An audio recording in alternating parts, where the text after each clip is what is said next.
Shalom, selamat pagi Bapak Ibu dan saudara yang kasih Tuhan. Kita bersyukur kita boleh memasuki hari ini, hari yang baru, hidup yang baru yang Tuhan karuniakan bagi kita. Hari ini hari Rabu tanggal 16 September 2020. Untuk memasuki hari ini, mari saya ingin mengajak kita bersama-sama kita kembali membaca dan merenungkan satu bagian firman Tuhan. Firman Tuhan hari ini diambil dari Injil Matius pasal yang ke-6, ayatnya yang ke-9 sampai ayat yang ke-14. Demikianlah firman Tuhan. Karena itu berdoalah demikian, Bapa kami yang di surga, dikuduskanlah namamu, datanglah kerajaanmu, jadilah kehendakmu di bumi seperti di surga. Berikanlah kami pada hari ini makanan kami yang secukupnya, dan ampunilah kami akan kesalahan kami, seperti kami juga mengampuni orang yang bersalah kepada kami. Dan janganlah membawa kami ke dalam pencobaan, tetapi lepaskanlah kami daripada yang jahat. Karena Engkaulah yang punya kerajaan dan kuasa dan kemuliaan sampai selama-lamanya. Karena jikalau kamu mengampuni kesalahan orang, Bapamu yang di sorga akan mengampuni kamu juga.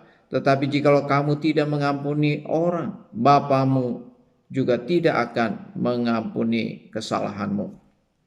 Sebelumnya kita sudah merenungkan firman Tuhan.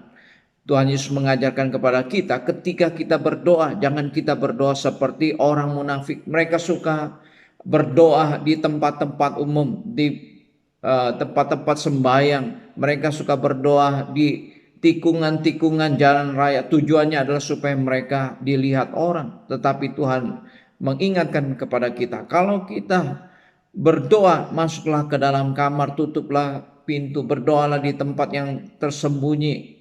Karena Bapa di surga ada di tempat yang tersembunyi. Kemudian juga Tuhan Yesus mengajarkan kepada kita, kalau kita berdoa, jangan kita berdoa seperti orang yang tidak mengenal Allah. Mereka suka mengucapkan doanya secara bertele-tele. Mereka mengulang-ulang perkataan-perkataan yang tanpa makna, tanpa arti. Nah, melalui firman Tuhan yang kita bacakan pada hari ini, Tuhan Yesus ingin mengajarkan kepada kita, kalau kita berdoa demikian. Ya, Tuhan Yesus mulai dengan perkataan Bapa kami yang di surga. Tuhan Yesus ingin memberitahukan kepada kita bahwa hubungan kita sebagai orang-orang percaya dengan Tuhan adalah hubungan yang begitu dekat, begitu erat. Hubungan kita dengan Tuhan itu adalah seperti anak dengan Bapa. Kita menyebut Tuhan itu adalah sebagai Bapa kita. Dan kita ini adalah anak-anak Tuhan. Ini menunjukkan bahwa hubungan kita dengan Tuhan itu adalah merupakan suatu hubungan yang dekat, yang erat, yang intim. Sehingga kita bisa menyebut Tuhan kita itu adalah Bapa kita. Nah, kemudian di dalam doa-doa kita, Tuhan Yesus mengajarkan di dalam doa Bapa kami ini, doa yang dikenal dengan doa Bapa kami, ini berisi tentang 6 permohonan. 3 berkaitan dengan kepentingan Tuhan, 3 berkepentingan kita. Ya, jadi ada 2 kepentingan yang harus senantiasa kita doakan, yaitu kepentingan Tuhan dan juga kepentingan kita. 3 kepentingan Tuhan yang harus senantiasa kita ingat dan kita doakan. 1 berkaitan dengan nama Tuhan, 2 berkaitan dengan kerajaan Tuhan, 3 berkaitan dengan kehendak Tuhan. Ya, kita harus senantiasa berdoa berkaitan dengan nama Tuhan supaya nama Tuhan itu dikuduskan. Ya, artinya supaya nama Tuhan senantiasa dimuliakan, nama Tuhan ditinggikan, nama Tuhan dihormati di bumi ini, di dunia ini, melalui saudara dan saya. Nama Tuhan senantiasa ditinggikan, dimuliakan, nama Tuhan dihormati. Jangan sampai melalui kehidupan kita nama Tuhan dipermalukan, nama Tuhan dihina, nama Tuhan ya dijelek-jelekan oleh karena perbuatan dan juga apa yang kita lakukan sebagai anak-anak Tuhan. Nah, kita harus senantiasa mengingat ketika kita berdoa supaya melalui kehidupan kita nama Tuhan senantiasa ditinggikan, dihormati dan dimuliakan, dikuduskan. Kemudian juga kita harus berdoa supaya kerajaan Tuhan datang. Ya. Pada waktu Tuhan Yesus datang ke dalam dunia ini, ya Tuhan Yesus berbicara tentang kerajaan surga. Tuhan Yesus senantiasa mengingatkan bahwa kerajaan surga sudah datang. Kerajaan surga ada dekat padamu. Ya. Nah, kita berdoa supaya kerajaan Tuhan, yaitu pemerintahan Tuhan, dapat ditegakkan di dunia ini secara penuh. Ya.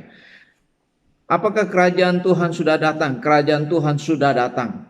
Tapi kerajaan Tuhan ditegakkan secara sepenuh-penuhnya, itu masih harus kita doakan sampai Tuhan benar-benar memerintah sebagai raja di atas segala raja atas semua orang yang percaya.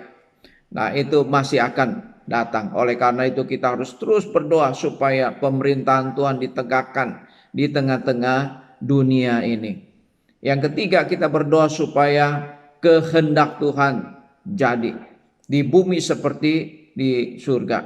Ya, kita berdoa supaya kebenaran Tuhan, firman Tuhan, kehendak Tuhan, perkataan-perkataan Tuhan ditaati di bumi ini seperti di surga. Nah, kita tahu bahwa kalau di surga kehendak Tuhan itu ditaati secara sepenuhnya. Nah, Tuhan juga mengajarkan kepada kita supaya di dunia ini kehendak Tuhan ditegakkan secara sepenuh-penuhnya, ditaati secara sepenuh-penuhnya oleh saudara dan saya sebagai anak-anak Tuhan. Kita sebagai orang-orang yang percaya kepada Tuhan, yang menyebut Tuhan itu sebagai Bapa kita, sudah seharusnya kita melakukan kehendak Tuhan di dalam kehidupan kita. Ya, kemudian Tuhan Yesus mengajarkan kepada kita, kita juga harus berdoa. Setelah kita berdoa untuk kepentingan-kepentingan Tuhan, baru kita berdoa untuk kepentingan-kepentingan kita. Ya, seperti kepentingan Tuhan ada 3 yang harus kita doakan, demikian juga kepentingan kita ada 3 yang harus kita doakan. Yang berkaitan dengan kebutuhan jasmani kita, yang berkaitan dengan kebutuhan jiwa kita, yang berkaitan dengan kebutuhan roh kita. Dan Tuhan mengajarkan kepada kita ketika kita berdoa, ya, yang berkaitan dengan kebutuhan jasmani kita, kita harus berdoa untuk kebutuhan makan minum kita. Berikanlah kepada kami makanan kami yang secukupnya. Ini berkaitan dengan kebutuhan jasmani kita. Ya, kita harus berdoa untuk semua kebutuhan-kebutuhan jasmani yang kita perlukan untuk hidup kita. Ya, berdoa untuk makan minum kita, berdoa buat kebutuhan, ya, sandang pangan kita, kebutuhan papan kita.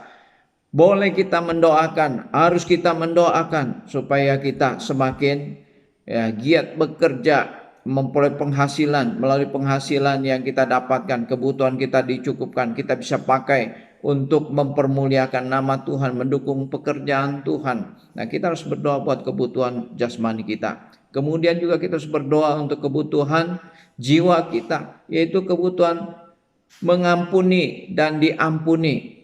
Ya, ini adalah merupakan 2 hal yang harus kita lakukan di dalam kehidupan kita dan kita doakan. Kita harus mengampuni orang yang bersalah kepada kita dan kita harus terus minta pengampunan. Kenapa? Karena sama seperti orang lain tidak ada yang sempurna, demikian juga kita tidak sempurna di hadapan Tuhan. Orang lain bisa berbuat salah kepada kita, kita juga bisa berbuat salah kepada Tuhan. Nah, oleh karena itu, ya, kita harus senantiasa sadar bahwa kita penuh dengan kekurangan, kelemahan, kita penuh dengan kesalahan dan dosa yang memerlukan pengampunan daripada Tuhan. Dan kita juga harus ingat bahwa kita harus mengampuni orang yang bersalah kepada kita.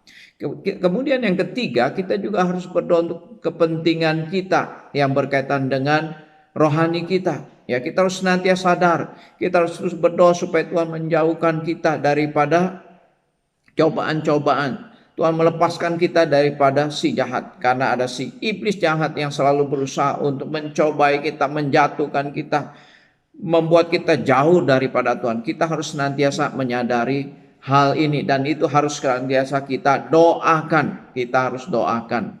Nah, firman Tuhan mengatakan bahwa si iblis itu seperti singa yang mengaum-ngaum berjalan keliling mencari mangsa yang dapat ditelannya. Oleh karena itu kita harus senantiasa mendoakan supaya Tuhan menjauhkan kita daripada pencobaan-pencobaan dan melepaskan kita daripada si jahat yang mau mencobai dan juga menjatuhkan kita. Kiranya Tuhan memberkati.